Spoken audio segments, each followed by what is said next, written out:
Jean van Door van Dieleke, die hebben ze naar een zorgcentrum moeten brengen. Een oud mannekeshoes, lijkt dat ze vroeger zeiden. Jean weet het niet meer zo goed. En door mij kon hij toch niet meer alleen blijven wonen. Maar de eerste nacht hebben ze door al prijs. Rond 3:00 roept Jean zo hard als hij kan door de gang: Oostende, Oostende. De verpleegster weet niet goed wat doen, Oostende.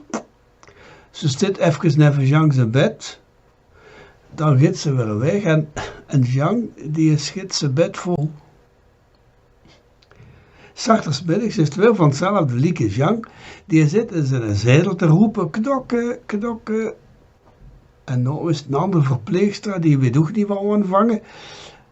En Jean die schiet weer in zijn box.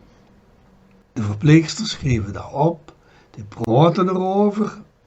Maar ze kregen haar kop nog start aan. Die is Jean, hoe gaan we dat aanpakken? En de nacht erop is het weer zover. Jean ligt te roepen, Blankenbergen.